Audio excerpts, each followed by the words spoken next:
Speaking of studying, Carol, as a teacher will know, they are not even learning correctly.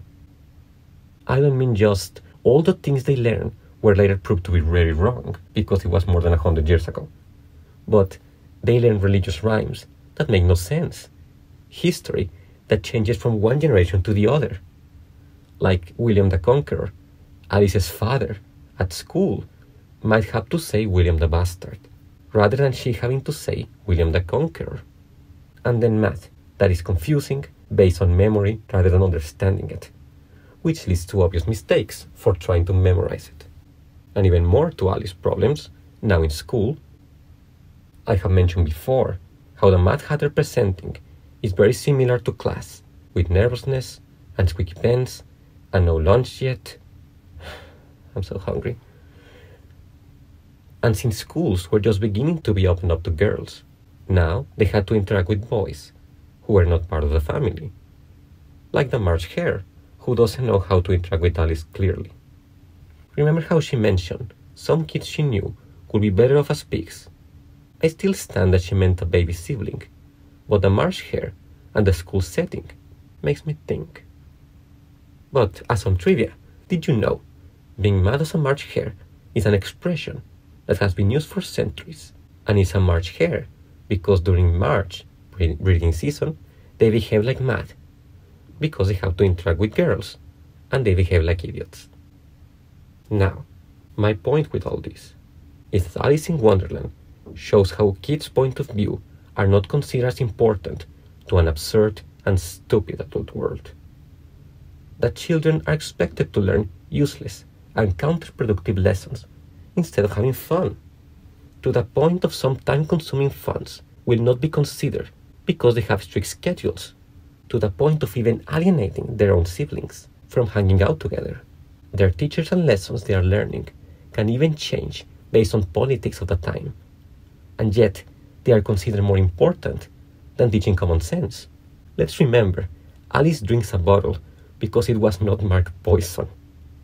And she got that idea from a children's story to even check if it was marked poison. Her parents were not the one to teach her that. They are determined to make her a polite lady instead, one that can keep calm against rudeness based on their own outward appearance, an appearance that this book hints they are not as rich as they pretend they are, based on mock turtle soup and a whiting. But they still fill Alice's head with Mabel living in a pokey house. So that's what Alice brings to trying to make friends, her home life. And also Dinah, a cat that is Alice's real friend, as she is Alice's choosing. And that is why, as the book says, she loves talking about her cat to everyone. The book says so in chapter 3. But also, on that chapter, there is something important. But you are so easily offended, you know. So Alice thinks that being herself pushes people away and makes her lonesome. And even before that, in chapter 2, let's read a part of it again. I must be Mabel after all, and I shall have to go and live in that poky little house, and have next to no toys to play with, and, oh, ever so many lessons to learn. No, I've made up my mind about it. If I'm Mabel, I'll stay down here. It'll be no use for their putting their heads down and saying, come up again, dear. I shall only look up and say, who am I then? Tell me that first, and then, if I like being that person, I'll come up. If not, I'll stay down here till I'm somebody else. But, oh dear, cried Alice, with a sudden burst of tears. I do wish they would put their heads down. I'm so very tired of being all alone here. Now, let's also add that Alice in Wonderland is very much a girl story. I don't identify as a girl, but still, this book does help me even if I identify as a boy, or male in my case. But something that I find quite important to add is this, not just back then, but still now, that stereotypes on girls are part of what haunt Alice. For example, being alone. I mean, name a single girl show or book where the girl being alone is normal. No, I mean, It's driving me a bit mad to think on this. Okay, I'll risk the comment. Hannah Montana's show was about a social loser, like half her school life is being bullied and told she sucks, and she had a friend at all times. All media for girls are about friends, or better yet, are about not being alone. Think on every single toy commercial. If a girl feels alone, it's usually the main problem of the story to overcome, and just needs whatever the show, movie, book, toy is selling. If you're a boy without friends, it was and is seen as different. He might just need sports, or video games, or confidence, or whatever. Never mind that there is a cool loner archetype, without even being a god. But still, I might be getting ahead of myself. A lot of this is for being in your teens. Alice is younger.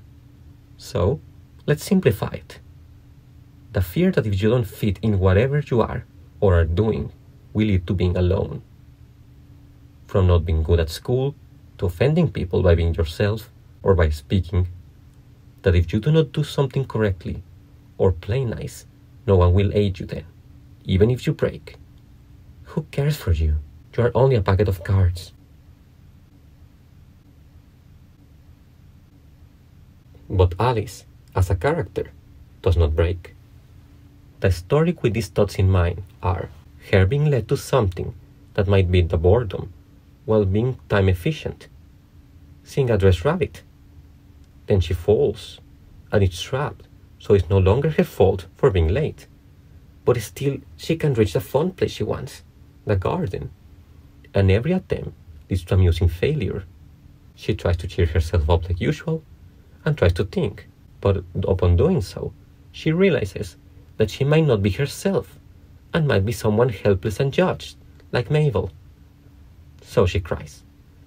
Then she meets other creatures that interact with her, from telling her they know better than her, from asking for stuff from her, to leaving her alone. Dinah is scary for them, but still, she gave them stuff. Then the rabbit's house, where she realizes that if she can grow more, she'll never be old, and thus alone. But she'll always be studying. Still, she realized that Dinah, an effective protection, to keep them from burning the house down. She then continues and meets a cute puppy, who she describes as sad, because he's alone, with no one to play with. But his playing is dangerous to her, inadequate. Then the caterpillar asks her point blank what she wants, and her trying to be polite only results in burns. You know, I don't know. Then she has that encounter with a pigeon, where she has to say she's a girl, and realize that it only means something to her, for her own personal identity. Then he reaches the Duchess, where she starts to show more strength against the servant, but gets intimidated by the Duchess, because he's an adult with authority. But thankfully, she meets the Cheshire Cat, who's different from the caterpillar, because he's friendly, and also because he's logical, inside an illogical crazy world. Because if he's the opposite to a dog, who is not crazy, and is normal, he must therefore be crazy for not being a dog. In other words, if you are not normal and useful, you must be crazy. And yet, he doesn't seem to mind. He's content, powerful. But then Alice goes to the mad tea party. There, they attempt to torment her into submission. This time, she fights back, and is able to hang out with them for a while. But she eventually reaches a limit, and leaves because they won't stop bothering her. And upon being sure of her choice to leave them behind, she can magically now enter the garden.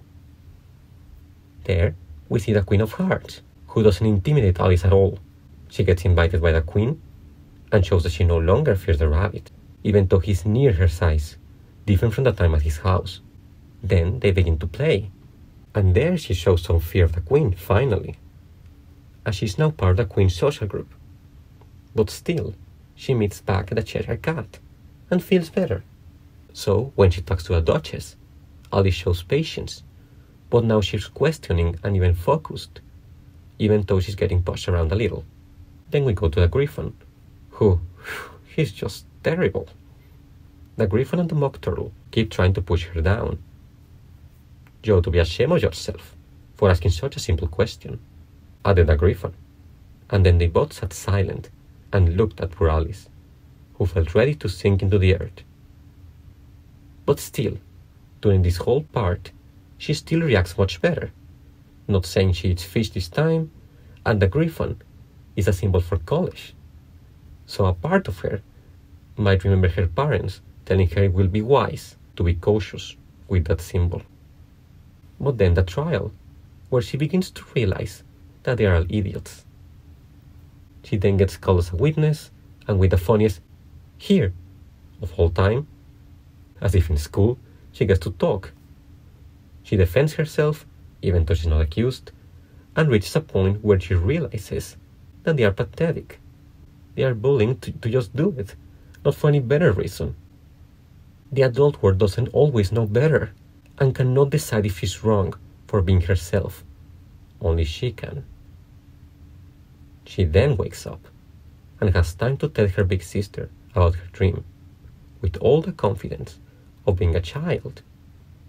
She then feels a lot better, as the dream, where the first half is all about fear and tears and being powerless, became about she beating them back, out-logicking them. And then her sister, she realizes that she's no longer as childlike as Alice, and realizes that Alice fell asleep out of boredom. She's decided to be a better sister, as Alice should keep her little girl heart forever, as it is hers, and it is who she is.